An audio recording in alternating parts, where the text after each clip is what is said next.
God? Just lift your hands wherever you are right now. I feel the presence of the Holy Ghost already.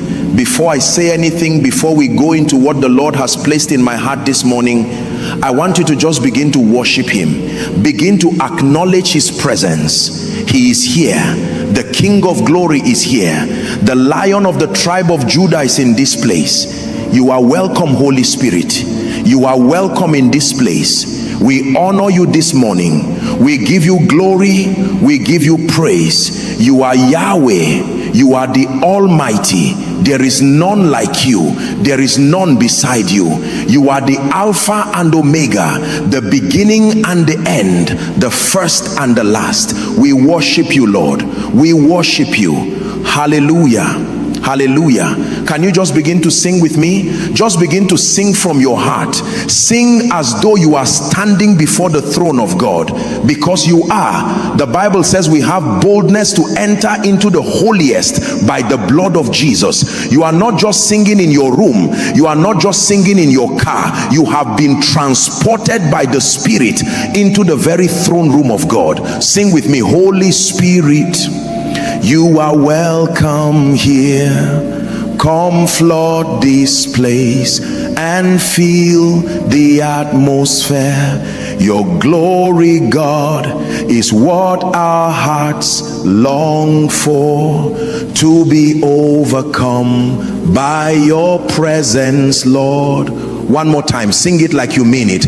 Holy Spirit, you are welcome here. Come flood this place and fill the atmosphere. Your glory, God, is what our hearts long for, to be overcome by your presence, Lord. Yes, Lord. Yes, Lord. We welcome you. Hallelujah. Now, I want you to do something for me this morning.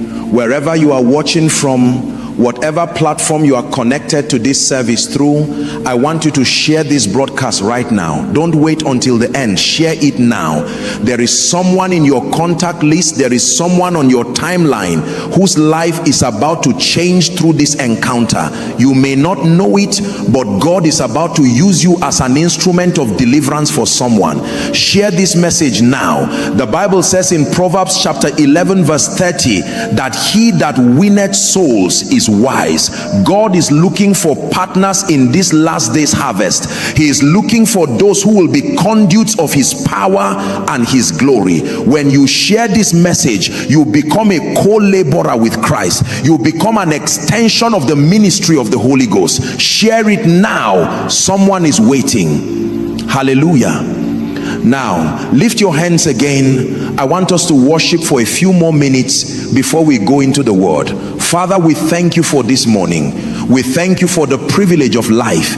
We thank you that we woke up this morning. Lord, many slept and did not wake up.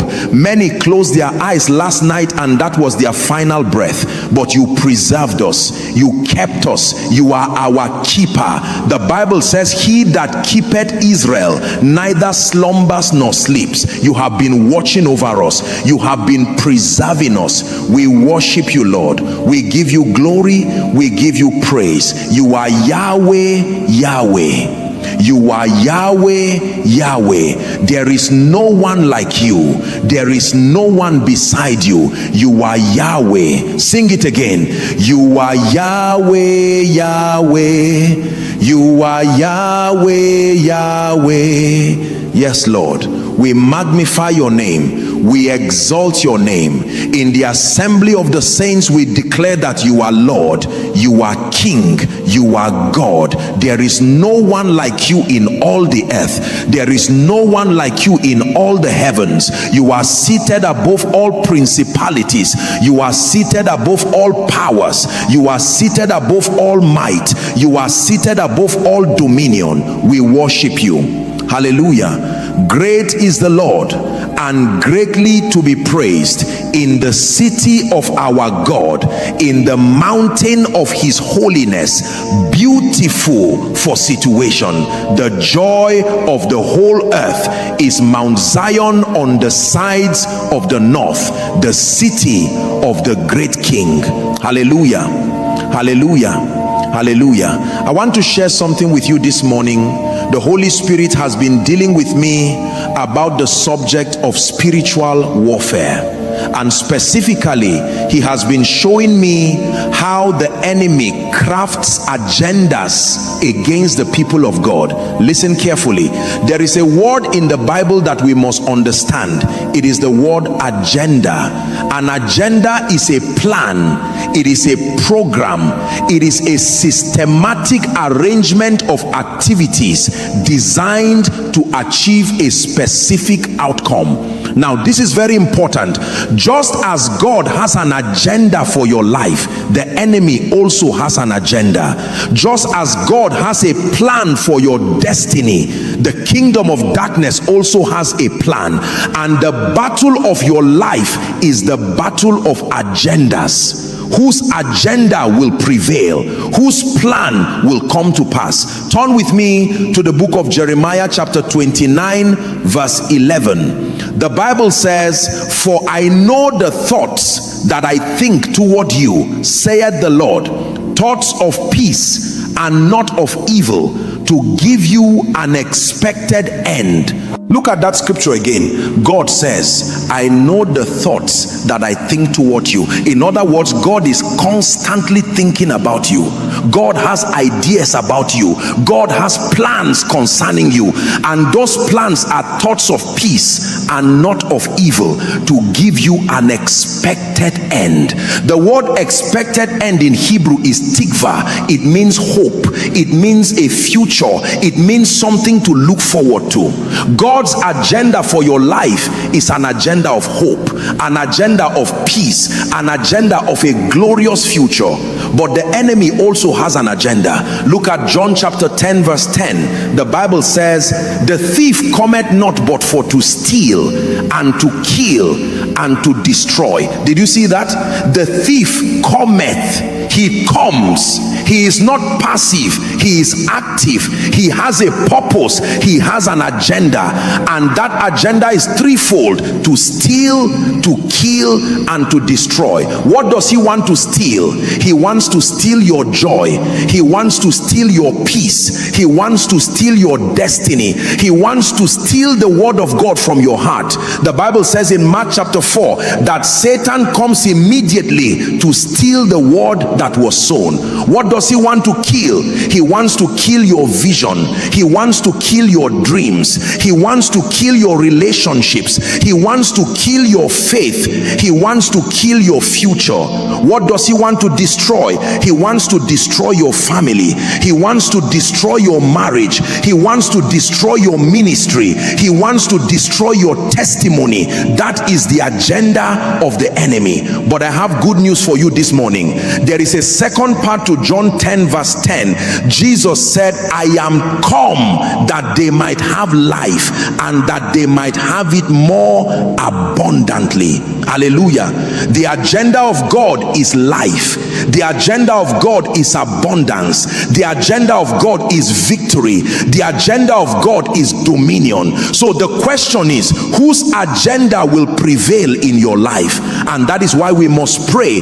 That is why we must engage in spiritual warfare. That is why we cannot be passive. We cannot be casual. We cannot be ignorant. The Bible says in Ephesians chapter 6 verse 12, "For we wrestle not against flesh and blood, but against principalities, against powers, against the rulers of the darkness of this world, against spiritual wickedness in high places." We wrestle. The Christian life is a wrestling match. It is a contest. It is a battle. And the battle is not against people. The battle is against spiritual forces, principalities, powers, rulers of darkness, spiritual wickedness. These are ranked demonic entities. These are organized forces of hell, and they have agendas. They hold meetings, they make plans, they strategize, they deploy operatives. Listen to me, there are altars that have been raised against your destiny. There are covens where your name has been mentioned. There are witches and wizards who have received assignments concerning your life. There are evil priests who have been commissioned to destroy your future. I am not trying to scare you, I am trying to wake you up. The Bible says in 1 Peter chapter 5 verse 8, be sober, be vigilant, because your adversary the devil, as a roaring lion, walketh about seeking whom he may devour. Be sober, be vigilant, be awake, be alert. The devil is walking about. He is looking for targets. He is looking for victims. He is looking for those who are unaware. He is looking for those who are asleep. Be vigilant, be awake, be alert. The devil is walking about. He is looking for targets. He is looking for victims. He is looking for those who are unaware. He is looking for those who are asleep, but he cannot devour everyone. The Bible says seeking whom he may devour. The word may suggests permission, it suggests qualification, it suggests criteria. Not everyone can be devoured, not everyone can be destroyed, not everyone can be defeated. Who can be devoured? Those who are ignorant, those who are prayerless, those who are careless, those who are asleep spiritually. But not you, not this morning, because you have positioned yourself in the place of prayer. You have positioned yourself in the place of warfare, and every evil agenda that has been crafted against your life will be destroyed by fire. Say amen like you believe it.